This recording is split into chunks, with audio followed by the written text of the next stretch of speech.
தமிழ் நண்பர்கள் அனைவருக்கும் வணக்கம். இது தமிழ் டுடோர் டெக் சேனல். இந்த வீடியோவில் என்ன பார்க்க போகிறோன்னா 10th 11th 12th public hall டிக்கெட்டை வந்து எப்படி ஆன்லைனில் டவுன்லோட் பண்ணுறது தான் இந்த வீடியோவில் பார்க்க போகிறோம். ஸோ அதுக்கு முன்னாடி நம்ம தமிழ் டுடோர் டெக் சேனலை சப்ஸ்கிரைப் பண்ணாதவங்க கீழே இருக்கக்கூடிய ரெட் கலர் சப்ஸ்கிரைப் பட்டனை கிளிக் பண்ணி சப்ஸ்கிரைப் பண்ணிக்கோங்க. கூடவே பக்கத்தில் இருக்கக்கூடிய பெல் சிம்லையும் கிளிக் பண்ணிக்கோங்க.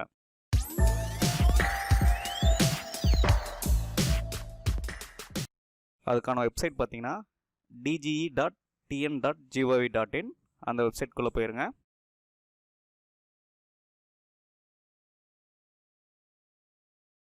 அந்த வெப்சைட்குள்ளே போனதும் ஹோம் பேஜ்லேயே ஹால் டிக்கெட்டுன்ற ஆப்ஷன் இருக்கும், அதை கிளிக் பண்ணிக்கோங்க. கிளிக் பண்ணதும் இன்னொரு டேப் ஒன்று ஓப்பன் ஆகும். அதில் 2 ஆப்ஷன் இருக்கும். Private candidate hall ticket, regular candidate hall டிக்கெட்னு இருக்கும். ப்ரைவேட் ஸ்கூலினுடைய ஹால் டிக்கெட் டவுன்லோட் பண்ணால் இந்த ஃபஸ்ட் ஒன்றை கிளிக் பண்ணிக்கோங்க. கவர்மெண்ட் ஸ்கூல் ஹால் டிக்கெட் வந்து டவுன்லோட் பண்ணோம்னாக்கல ரெகுலர் கேண்டிடேட் ஹால் டிக்கெட்னு இருக்கும், அதை கிளிக் பண்ணிக்கோங்க.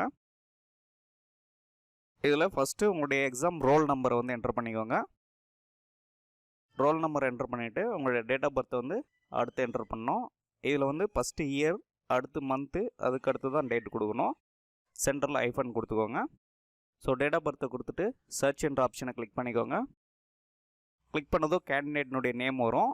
அது கீழே டவுன்லோட் ஹால் டிக்கெட்னு இருக்கும், அதை கிளிக் பண்ணிக்கோங்க. அதை கிளிக் பண்ணதும் இன்னொரு டேப் ஒன்று ஓப்பன் ஆகி உங்களுடைய ஹால் டிக்கெட் வந்து ஓப்பன் ஆகும். அதில் மேலே பிரிண்ட் ஆப்ஷனை கிளிக் பண்ணி பிரிண்ட் எடுத்துக்கலாம். ஸோ வேறு ஒரு ஸ்டூடெண்ட்னுடைய ஹால் டிக்கெட் சர்ச் பண்ணோன்னாக்கல இங்கே சர்ச் அனதர்னு கிளிக் பண்ணி அவங்களுடைய exam roll number plus date of பர்த்தை கொடுத்து டவுன்லோட் பண்ணிக்கலாம். ஓகே ஃப்ரெண்ட்ஸ், இது வரைக்கும் இந்த வீடியோ உங்களுக்கு புரிஞ்சிருக்குன்னு நினைக்கிறேன். இந்த வீடியோ பிடிச்சிருந்தா லைக் பண்ணுங்கள், ஷேர் பண்ணுங்கள், மறக்காமல் சப்ஸ்கிரைப் பண்ணுங்கள். தேங்க்யூ.